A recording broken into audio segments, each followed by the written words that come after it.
Welcome back to Spoken English Academy. Today we're setting off on a journey into one of history's most awe-inspiring civilizations, ancient Egypt. Through this tale, you'll not only learn about the power and wonders of this ancient society, but you'll also improve your English as we unravel its mysteries. So, let's go back over 5,000 years and explore the rich and fascinating legacy of Egypt, from the mighty pharaohs to the iconic pyramids. Long ago, around 3100 BCE, in the fertile lands along the Nile River, ancient Egypt began to flourish. The Nile was more than just a river, it was the lifeblood of Egypt, providing water, transportation, and incredibly fertile soil.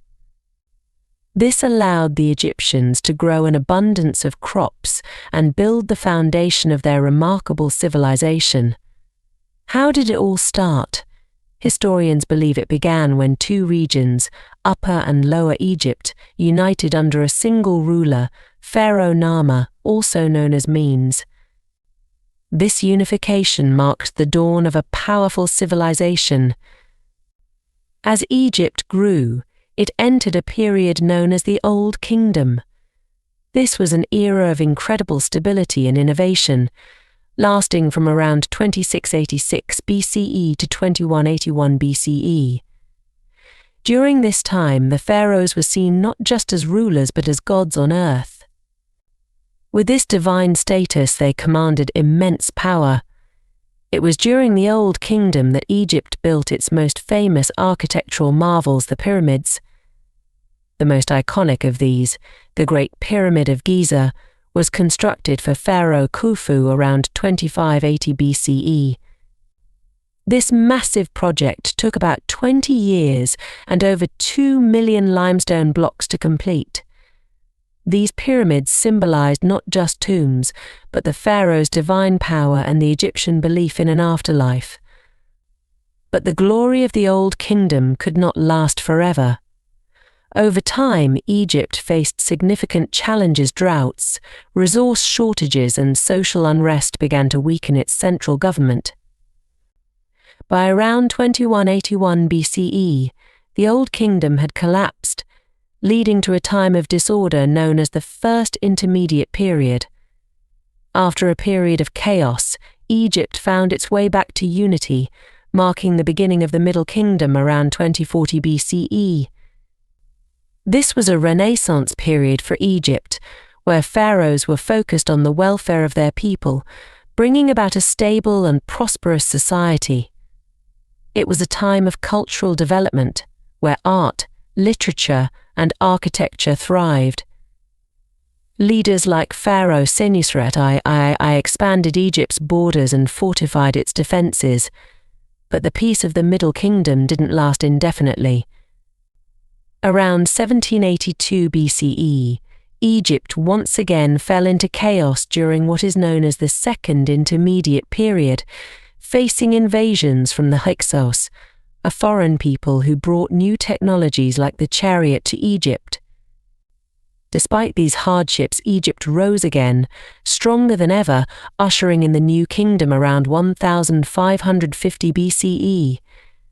This was ancient Egypt's golden age, a period of wealth, power, and immense cultural achievement. This era gave rise to some of the most famous figures in Egyptian history: Hatshepsut, Akhenaten, Tutankhamun, and Ramses II. Hatshepsut was a rare female pharaoh known for her impressive building projects and trade expeditions. Akhenaten, on the other hand, is remembered for his religious reforms, focusing on a single god, Aten, the sun disk. After Akhenaten, the boy king Tutankhamun came to power, and though his reign was brief, his tomb, filled with treasures, remains one of the most significant discoveries in history. Ramses II, or Ramses the Great, ruled for over 60 years, leading Egypt to its peak.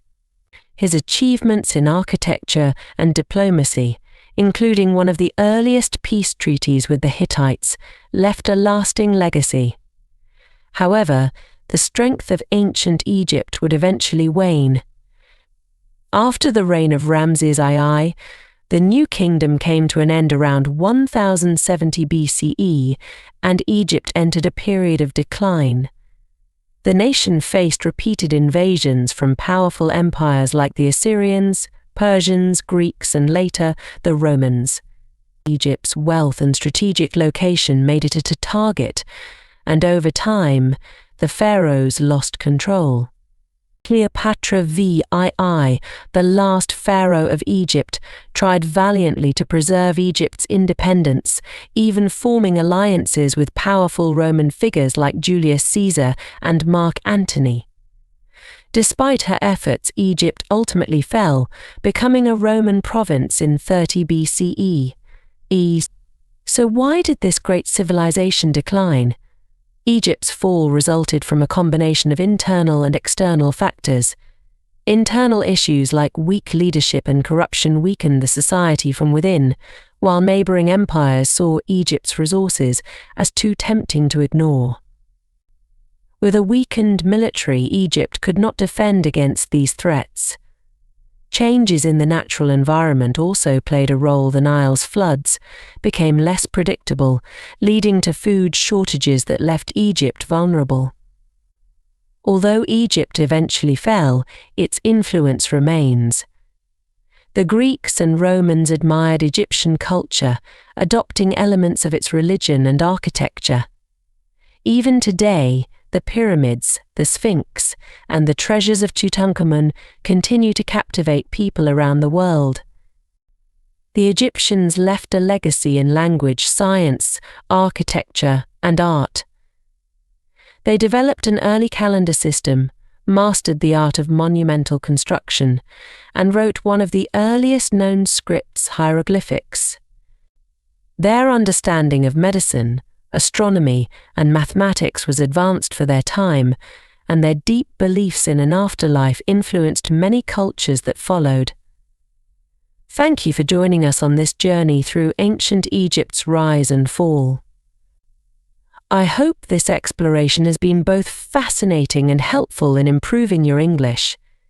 If you enjoyed learning with us, please like, subscribe, and share this podcast with others who might find it useful. Stay tuned for our next episode, where we'll uncover more captivating stories from world history to help you learn English. Keep practicing, keep learning, and we'll see you soon.